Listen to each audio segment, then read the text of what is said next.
అప్పుడు ఆదాము అవ్వలు చెట్టు తలలో వెళ్ళి దాక్కున్నారు.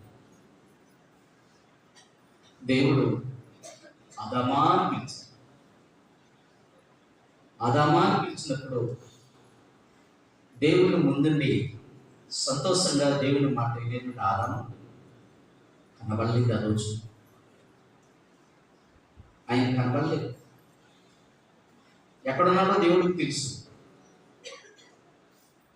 అయితే ఏమి చెప్తాడు అనుకున్నాడు. ఆదామా అని పిలిచినప్పుడు ఆదాం ఎక్కడో పలికాడు. ఎక్కడున్నావు? ఏమన్నది?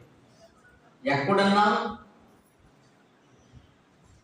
ఆదాము అడిగిన ఆ దేవుడే ఈరోజు అందరితో మాట్లాడుతున్న మాట ఏంటంటే, ఎక్కడున్నావు?